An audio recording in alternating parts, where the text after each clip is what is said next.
business leaders really need to rethink how they conduct their business and invest in creating systems that are climate friendly. The action I would like to see is accountability. Structures being put in place where countries aren't just asked to do something, but they're kept accountable to the decisions that they make. There has to be that strong collaboration between government, between corporations, between youth activists to drive change forward. The world I would want to live in is a world where imagining the future is not a privilege. I want to live in a world where people do not give up on hope that a positive change is possible. The fact that you're listening today means that you are willing to make a change.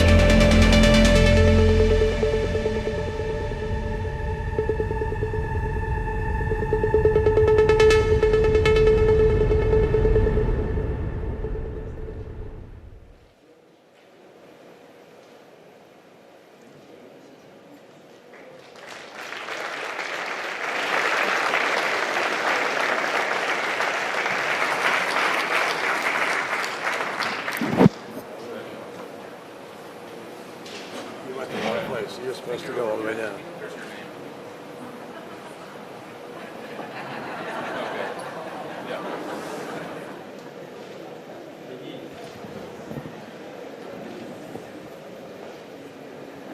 Thank you, Mark, for being so vigilant and shows the agility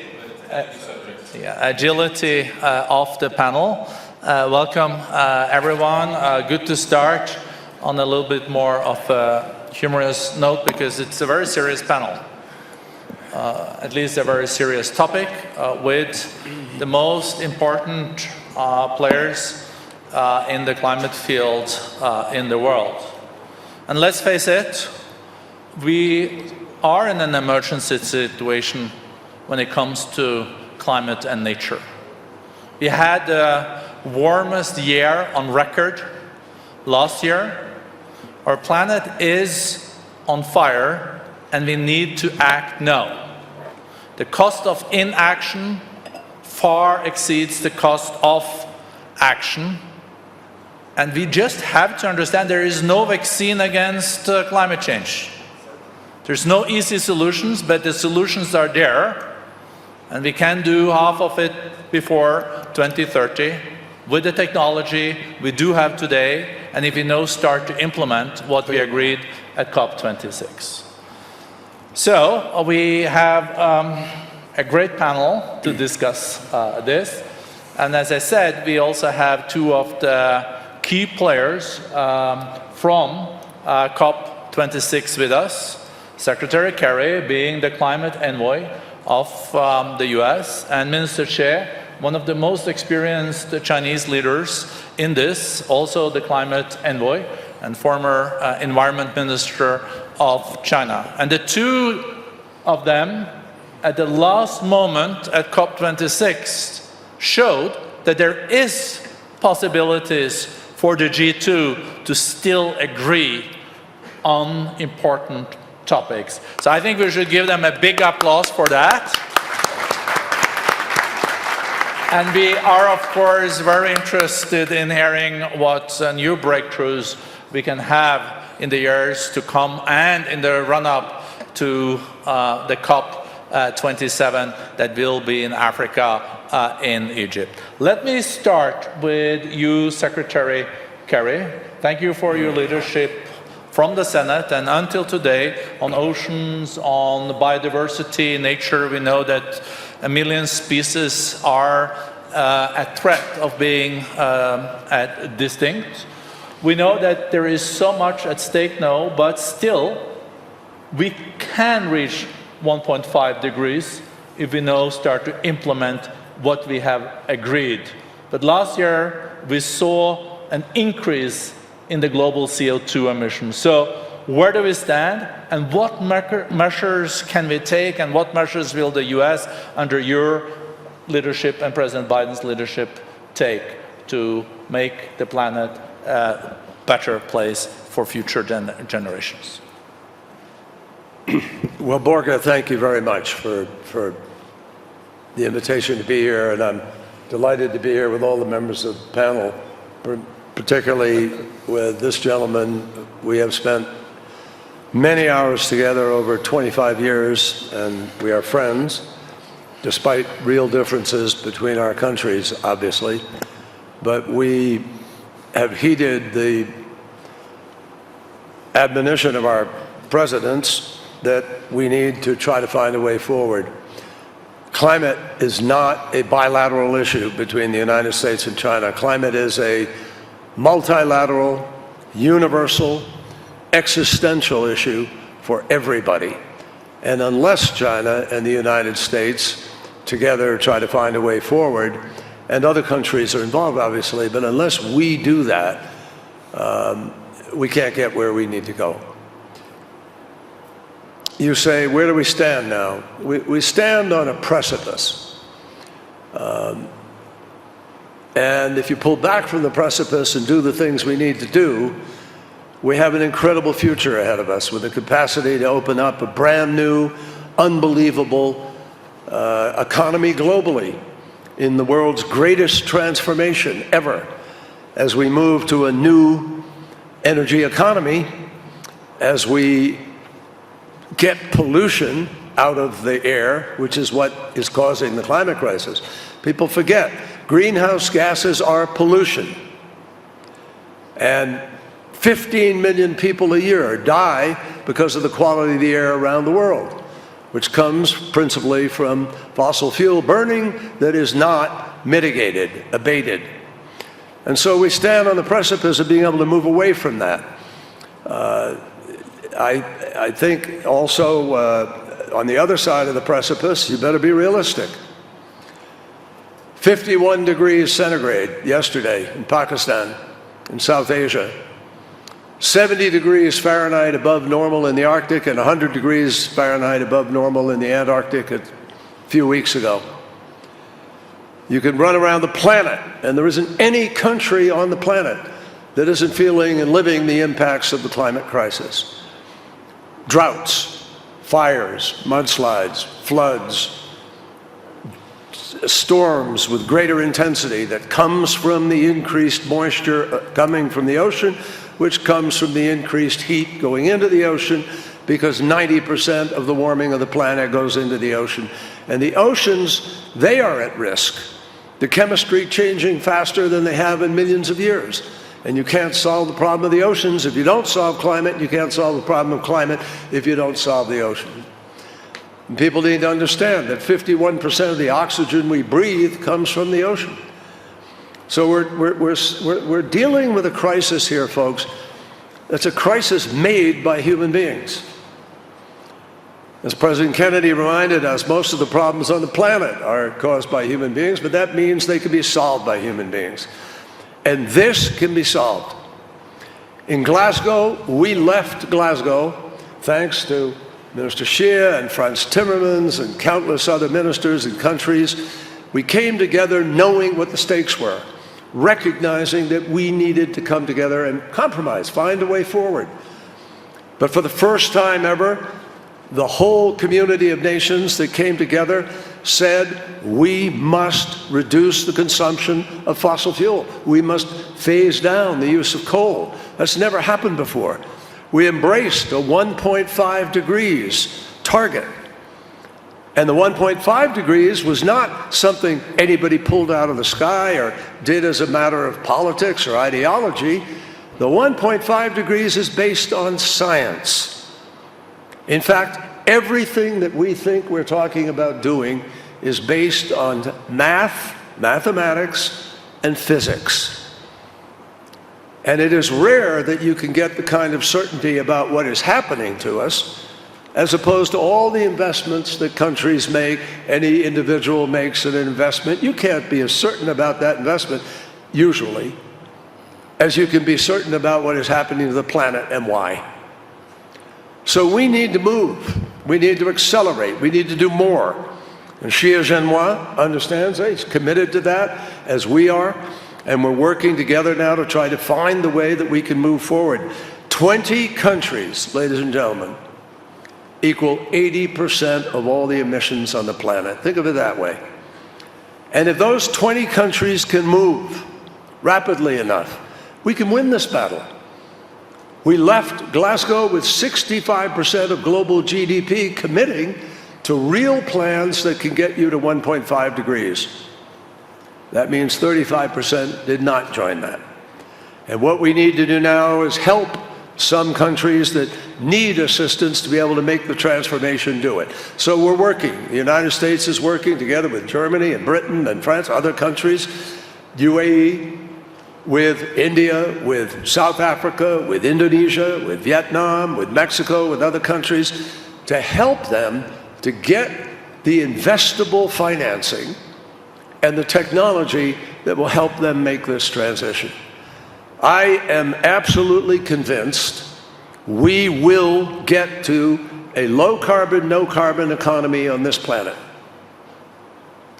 I cannot tell you I'm convinced that we will get there in time, that we will do what the scientists told us we must do 4 years ago, which was reduce by 45% minimum over the next 12 years. We lost 4 of those years, and you all know why. Now we didn't lose them completely because other nations kept going and people kept doing things, even in America. But we didn't have momentum.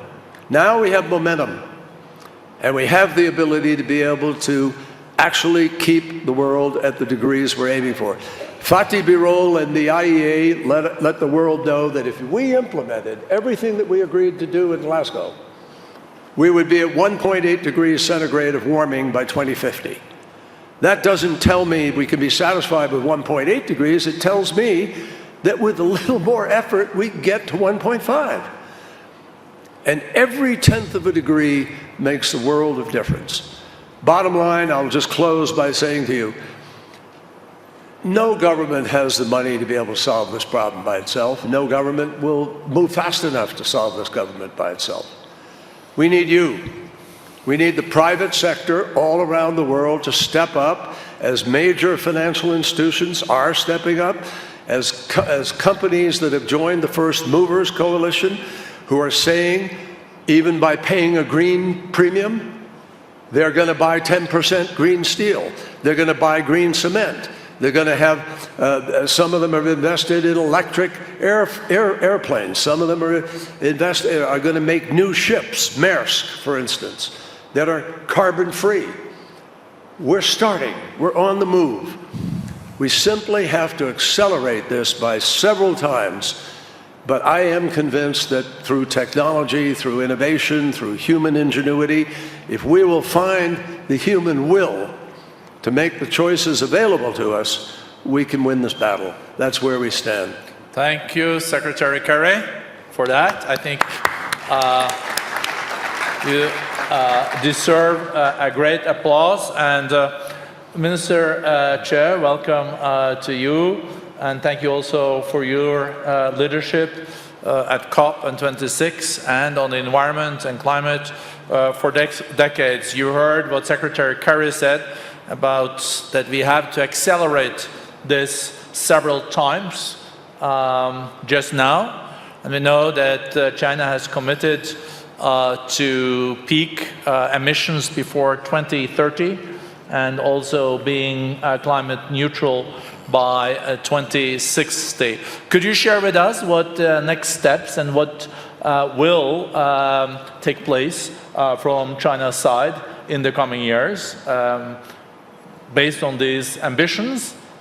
Can it be accelerated? And do you also feel that the collaboration from Glasgow between Secretary Kerry and yourself could be continued in the run-up to COP27? Minister, and welcome. 谢谢主席，谢谢刚才克里特使的讲话。台下有好多我的老朋友，向大家问好。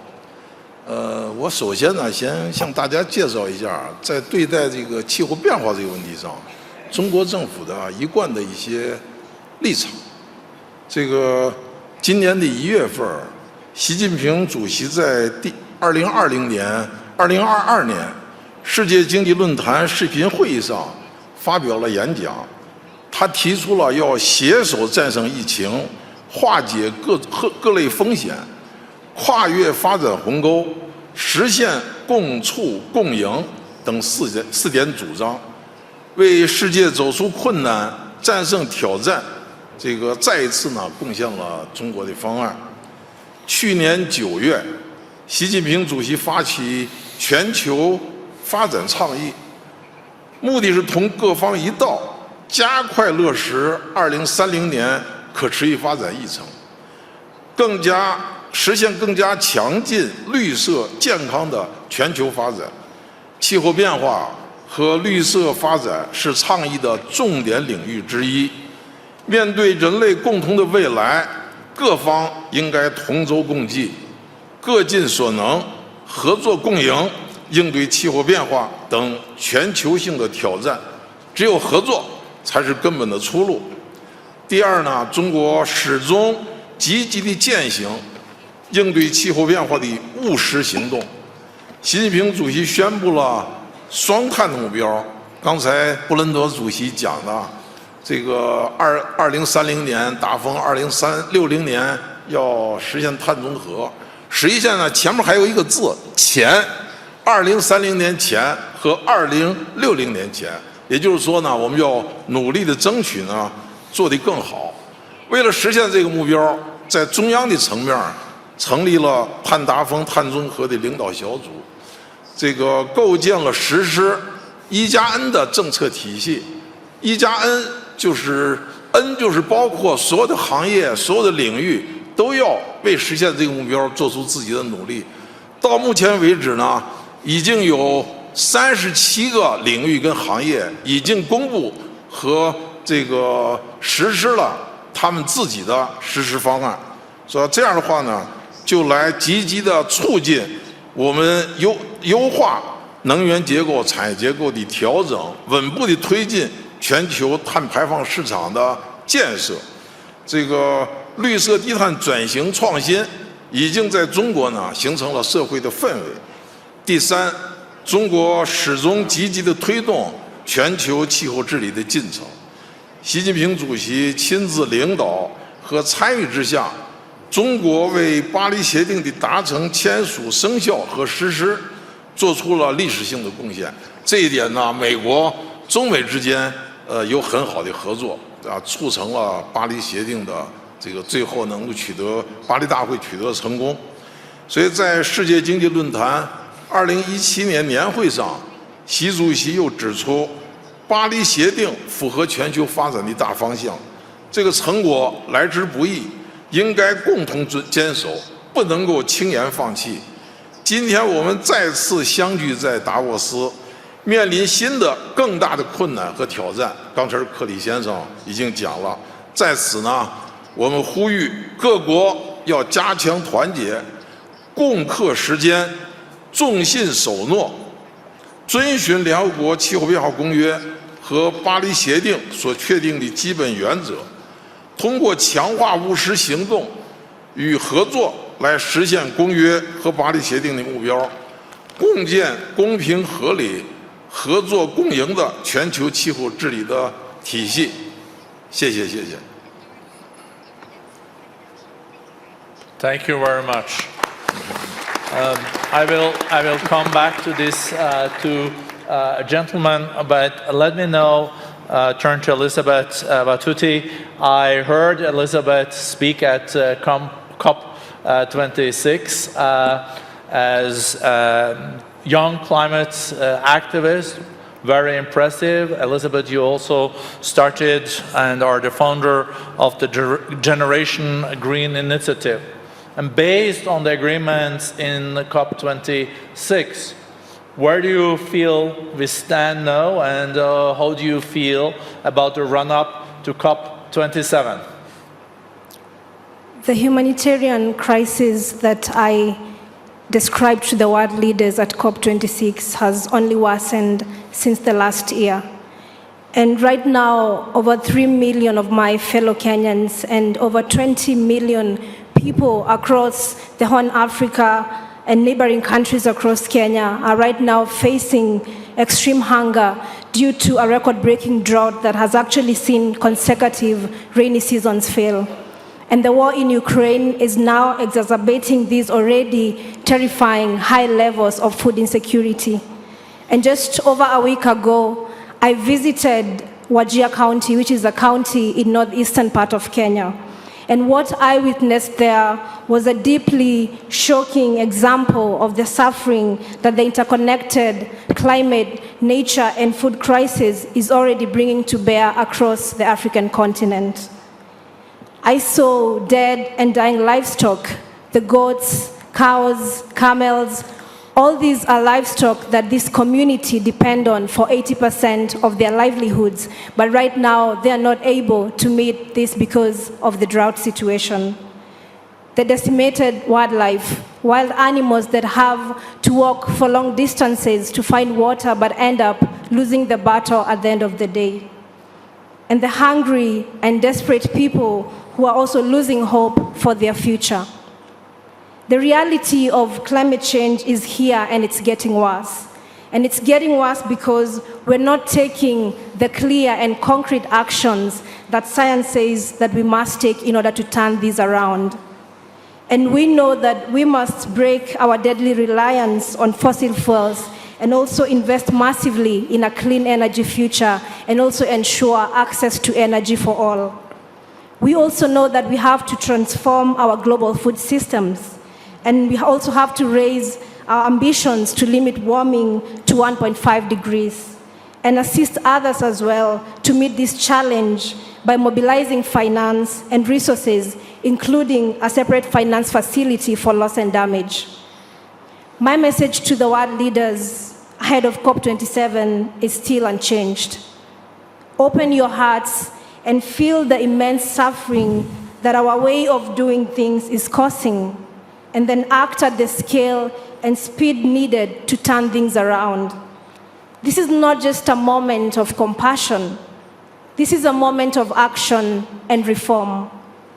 And what we will gain by solving the food, nature, and climate crisis together will be improved health, security, and also well-being everywhere.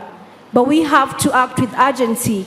We have to fix this problem right now because frontline communities are not waiting for the impacts of climate change to hit in the future. It's happening right now, and the best that we can do is to fix this right now so that we can actually save all of humanity. Well, very good.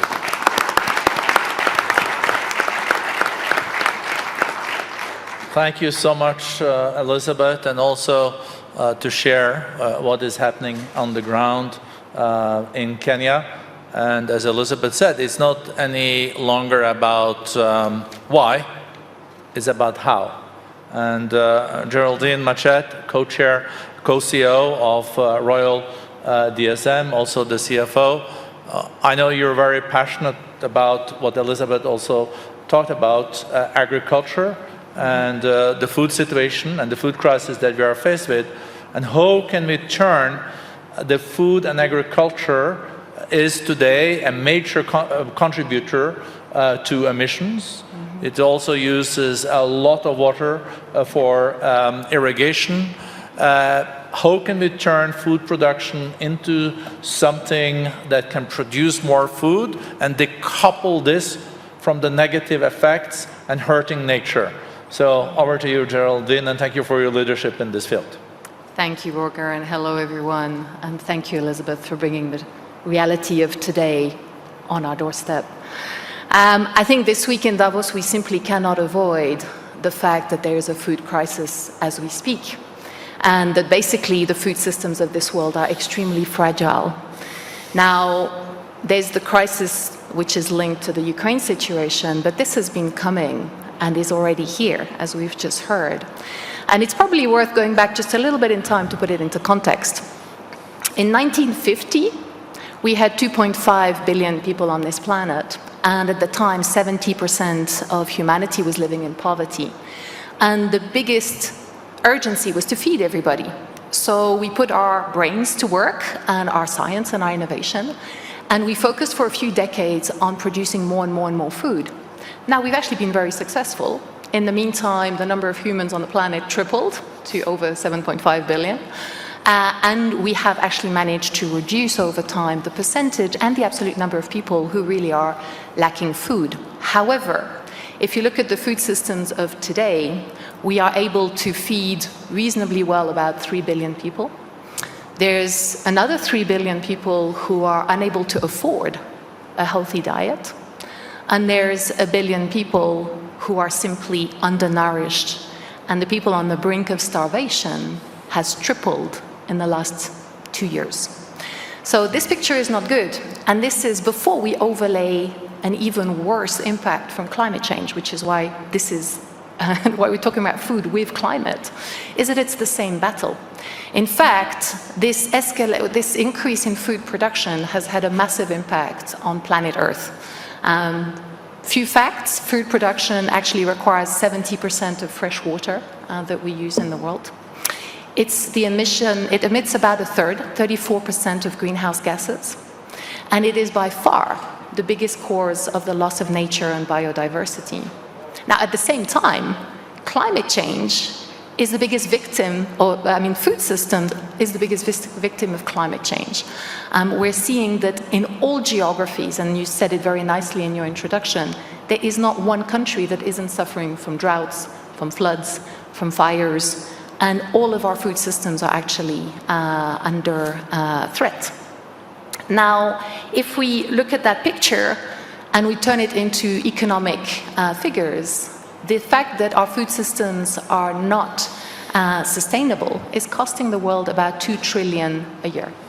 Now, if we are able to switch our food system from a net negative to a net positive, and the innovations exist, but we need to scale them, we'd be able to convert that minus 2 trillion into actually a positive 4.5 trillion of value creation and 400 million jobs with that. So an affordable, sustainable employment in food production is all very possible.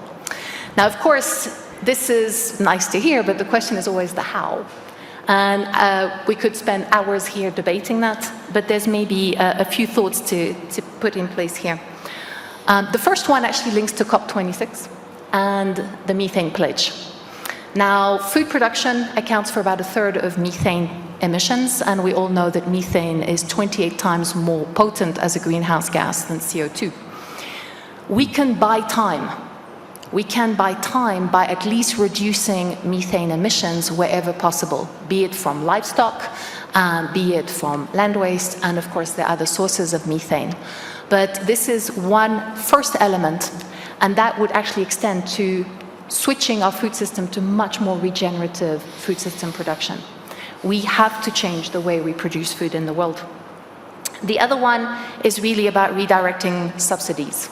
There's about 600 billion of subsidies going to agricultural activities that unfortunately aren't subsidizing the sustainable practices, but are actually still subsidizing quantity over quality and quantity over sustainability. So this is actually within our hands to redirect that. And maybe last but not least, one has to have a debate around diets and climate-resilient diets. And that is really looking at what are we eating as humans, because there's a big correlation with, of course, the health of the human beings. But we are seeing that some of the crops on which we rely the most to sustain healthy humans are actually not adapted to climate-impacted geographies. So this is the food crisis in the short term linked to commodity prices and the impact of the Ukraine-Russia situation. It is a shock, but it is the first out of many that we can expect impacting the way that we are able to nourish ourselves. Thank you, Geraldine. It's a stark reminder to all of us what is at stake. Mark Benioff, Salesforce, you're the founder, has been through a decade of transforming itself also to become even more sustainable. I think last year you went net zero, you use 100% renewable energy, and you're also a believer in technology. But as I mentioned at the start, with the current technology, we can also half an amount of emissions by 2030 if we want it. You're also been a strong believer in nature-based solutions, being a supporter of the trillion trees. But how do you see the role of eco-entrepreneurs and innovations on top of the technologies and mitigation we can do with what we have today? Because it wouldn't hurt with some additional breakthroughs too. Over to you, Mark. Well, thank you. This panel is so inspiring and energizing to me because I am ready for a new environmental capitalism. I'm demanding a new environmental capitalism for myself. It means exactly like you said, that my company, Salesforce, which is now 75,000 people based in San Francisco, must be net zero.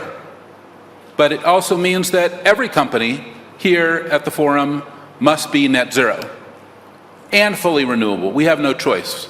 We're at the time where we must create a net zero world. It's one of the reasons why the First Mover Coalition that we announced here at this conference is so important. That we announced that we were going to pre-buy $100 million of capability to extend our net zero status. And so many other companies as well. And I hope that every company will join us. It means that not only do we have to be net zero and fully renewable, it also means that we have to do everything we can to sequester 200 gigatons of carbon that's already out there, which is why we created the Trillion Tree Program. By planting 1 trillion trees, we can sequester 200 gigatons of carbon, and we must because we had 6 trillion trees, but as the world, we have deforested 3 trillion or half of our trees. That's 600 gigatons of carbon banking. We must put that back. It's one of the reasons why I'm so excited that we saw not only the governments of China and the governments of the US this year make major commitments to invest in trees and carbon sequestration, and creating, exactly as the minister said from China, so articulately, carbon markets, so that we can enable and energize a new ecopreneur revolution. We see these technologies exactly like you said, and so many young people here today who are building new companies that maybe they were like me, entrepreneurs, but now they are ecopreneurs focused on the environment. I was just in Sydney, Australia with one of these ecopreneurs. Guy Hudson has a very exciting company, Loam Bio, building a new kind of biological, that when you plant your soybean crop, you also plant it with this biological substance made out of mushrooms. What does it do? It doubles the soybean crop. It requires less fertilizer. It sequesters more carbon than ever before. And these types of technologies and these new companies, this is what we need. We need this kind of next generation of innovation. So I'm ready for a new environmental capitalism. And I hope that Salesforce can be an example that we can create great companies. This year, Salesforce will become the 3rd largest software company in the world. And as we enter the Fortune 100, we're doing it as net zero. I hope that it motivates every company here to do that as well. Thank you. Thank you, Mark. And thank you for coining this environmentalist capitalism.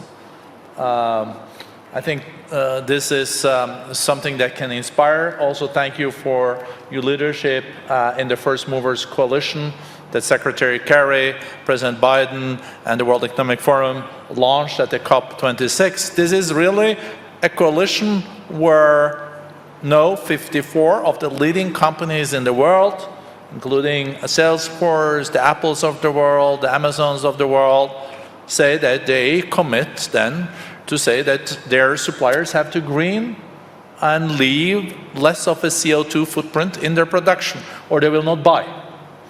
That sends a very strong message, and it can accelerate also new technologies doing this. But let's come back to the Secretary and the Minister.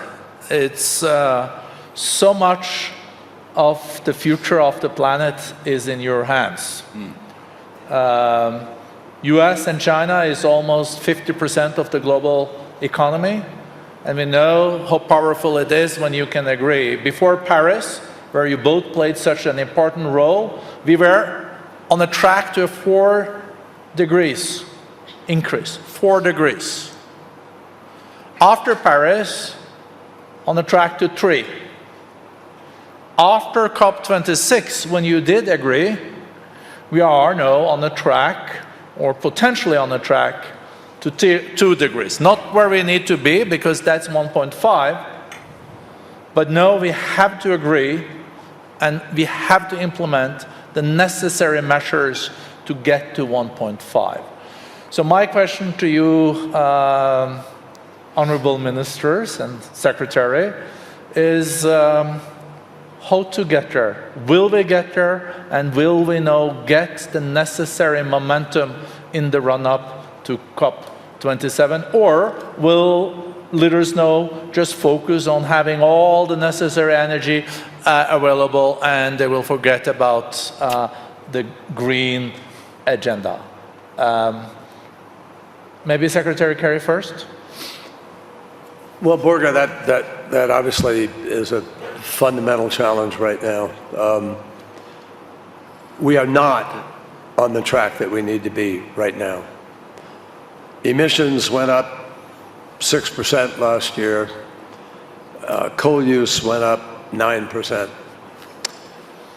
Wrong direction, folks. That's before Ukraine. Before Ukraine. Now Ukraine is being used as a lever to make the argument that, oh, wow, see, you got to have this energy security, which we do have to have. Nobody doubts that.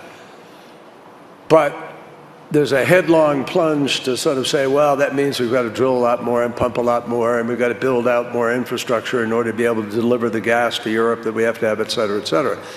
Now, we have to do some of those things. We have to make up for the gas that Russia's losing.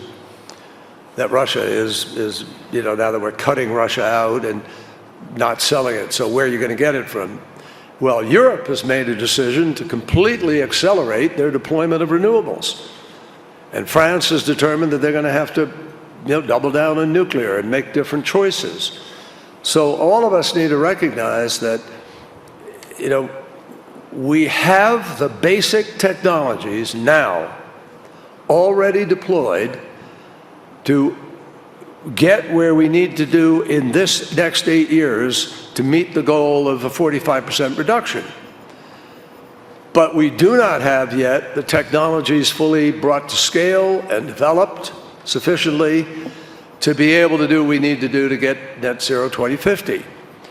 But first things first, we must get a 45% reduction in these next 8 years, because the same science and the same scientists tell us if you don't reduce enough between 2020 and 2030,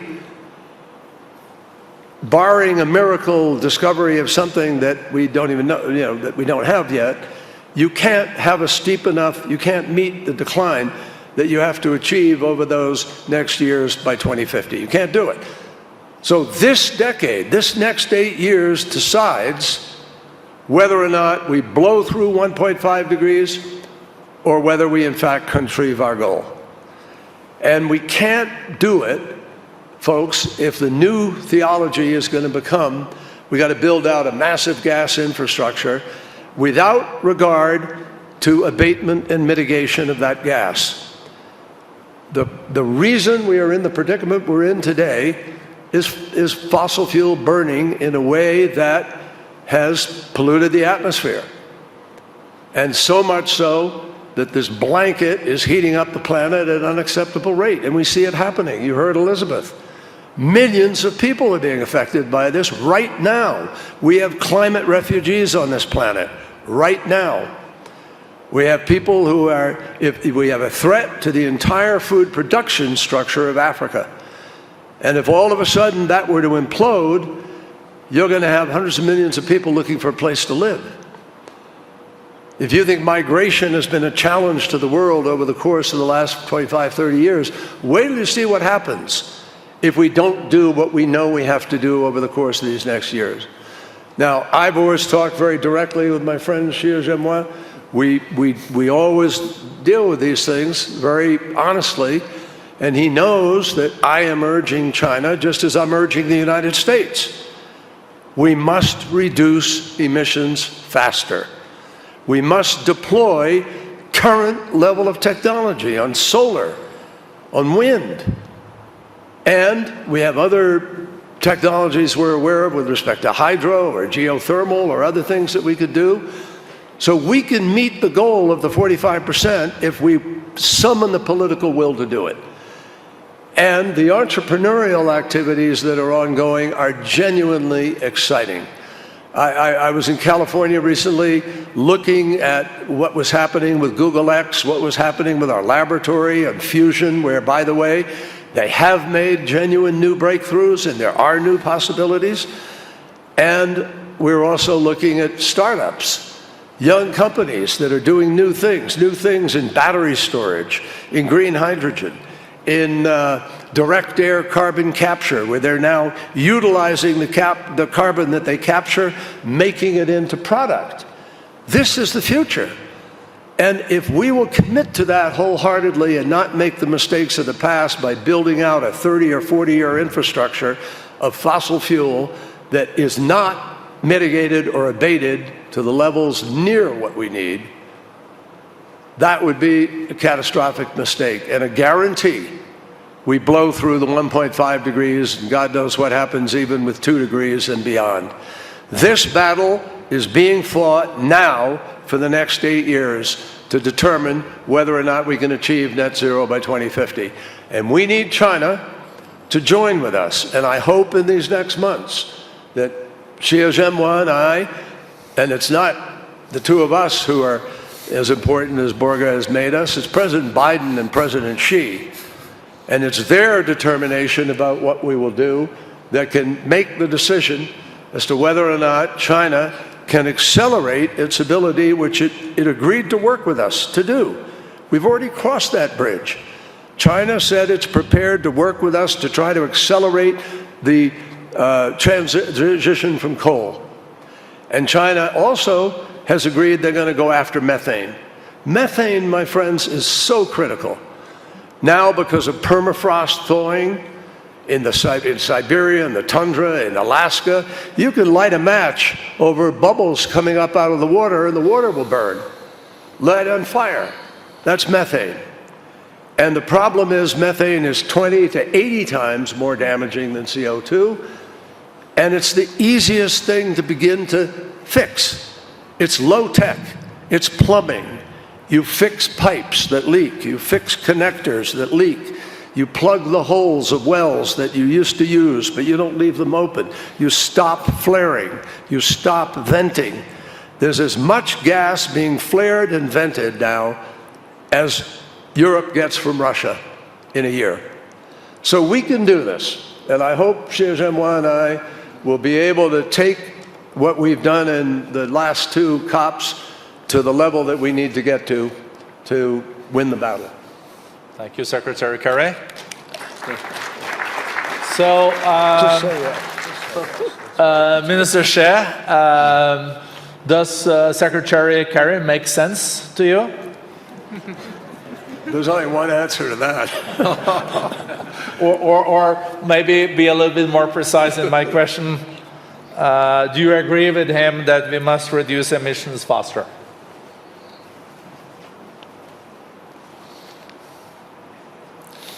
我跟克里先生，从去年我们俩当特使之后，我们俩已经在一起讨论气候问题将近40次。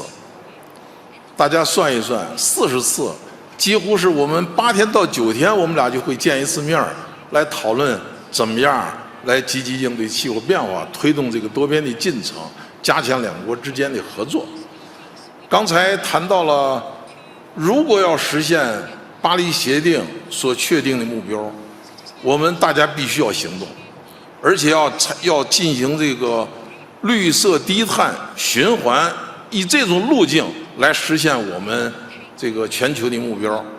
首先，刚才克里先生讲到了能源结构必须要转型，必须要调整。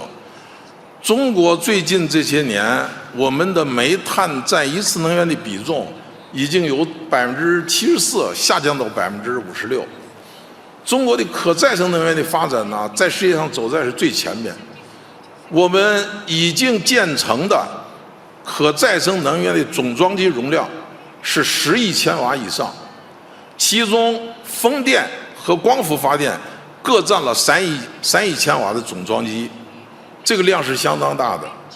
这个连续7年，中国用于可再生能源的投资都是超过1000亿元，在世界上也是第1位的。所以在这个能源结构的调整上呢，我们主要是要把以这个化石能源为主的能源结构跟电力系统啊，要改造成以可再生能源为主的这个能源结构和电力体系。这是我们在能源结构上要进行大力的调整，而且我们也宣布了，不到海外再去建这个火电、煤电机组。这是在能源这个领域。实际上，在工业领域呢，我们在钢铁、水泥、建材、有色、化工各个领域都制定了相应的实施的这个方案，确定了一些标准。这样的话呢，就能够让各个行业能够实现它的低碳的发展。在交通领域，中国现在的这个电动汽车生产量、销售量和保有量是占全世界第1位的，占了1半以上。我们的拥有量是吧？现在因为要节能，提高能源的利用效率，这也是这个新的能源。中国最近这20年累计节能量占了全球的1半以上，50%以上，这是世界银行的数据。另外呢，我们要发展循环经济，要提高资源的利用效率。中国现在在实行的这个循环经济，现在它1年的产值3万多亿，吸纳了6000多万人的这个就业。另外呢，它可以减少25%的这个二氧化碳的排放。所以应该说，中国在能源、工业、建筑、交通各个领域都在采取积极的行动。如果实现这个目标，就靠行动。不能够停留在口头上、目标上，一定要采取切切实实的行动，这是我们应该必须要做到的。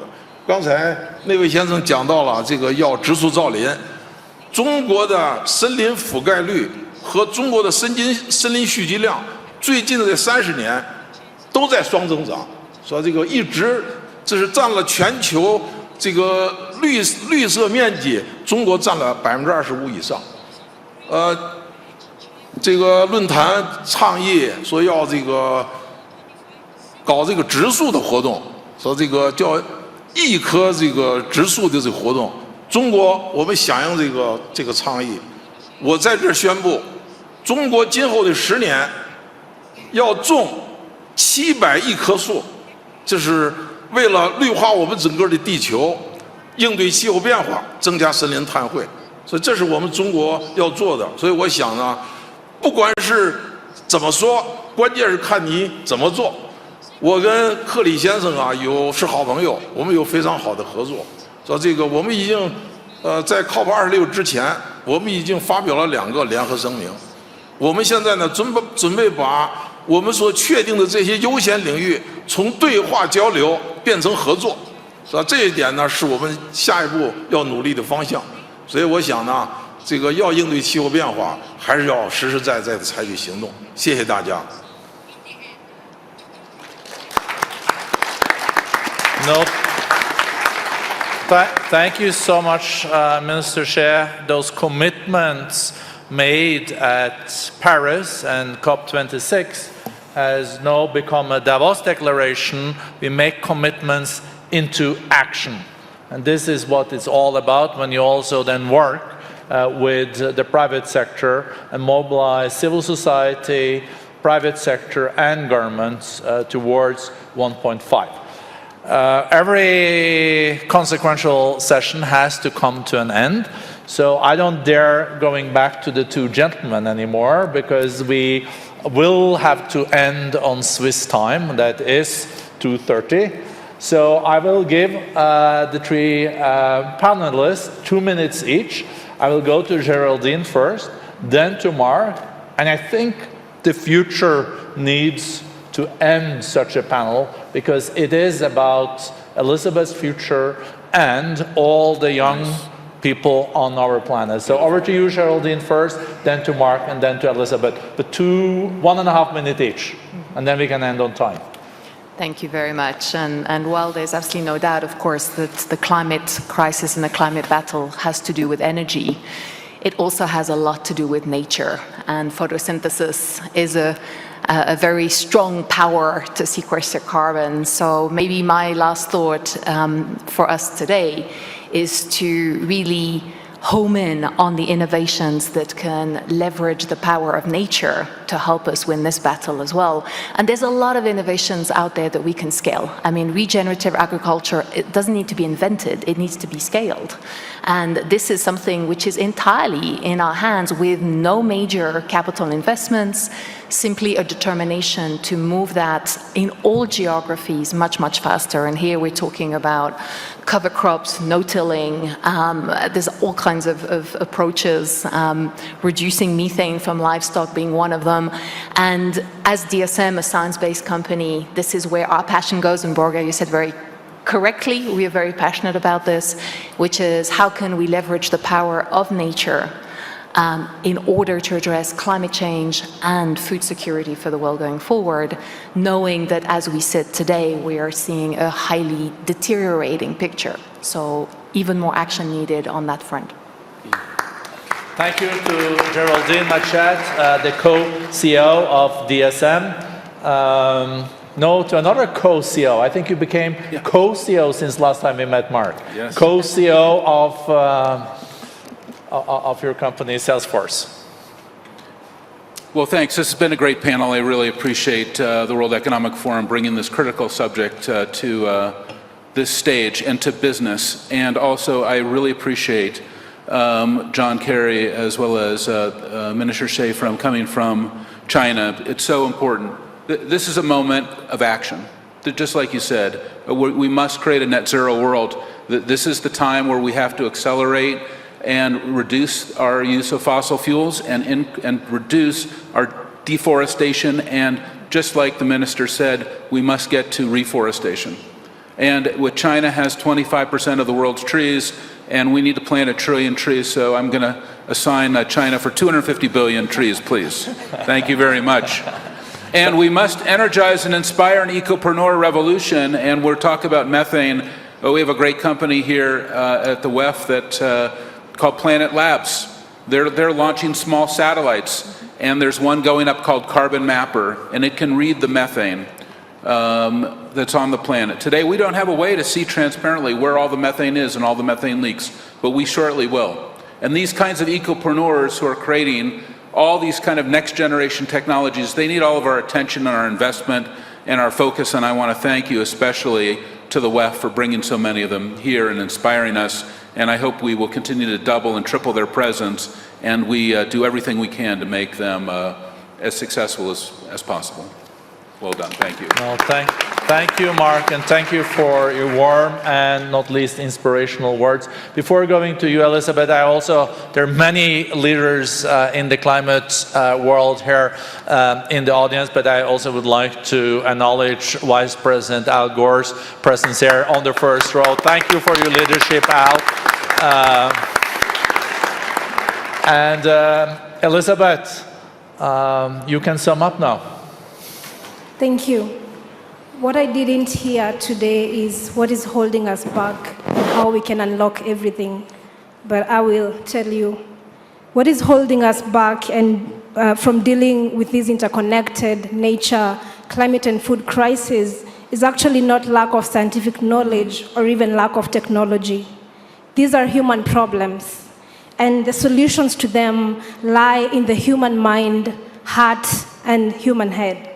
So we can absolutely find our way out of this planetary emergency, but for us to do so, we will need to change our way of thinking, and we will need to begin telling new stories of what is important and actually what is possible.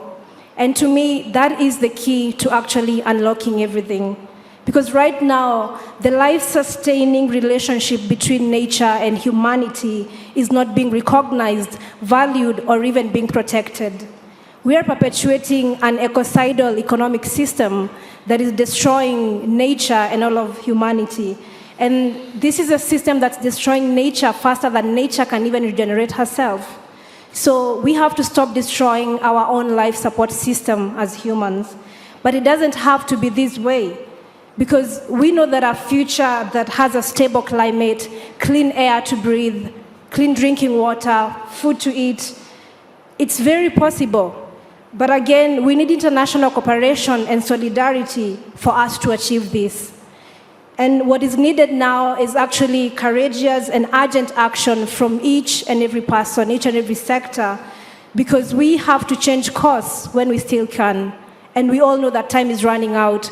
We have been saying that time and again. But again, we have to make sure that we are turning our words into action, and we have to be born of compassion and respect for ourselves and all of life on earth. Thank you. Thank you so much to Elizabeth Vatuti. I'm positive that we'll hear more from you in the future, and thank you for ending this panel in such a touching way. Thank you to a great panel. Thank you for your commitment and leadership. Thank you.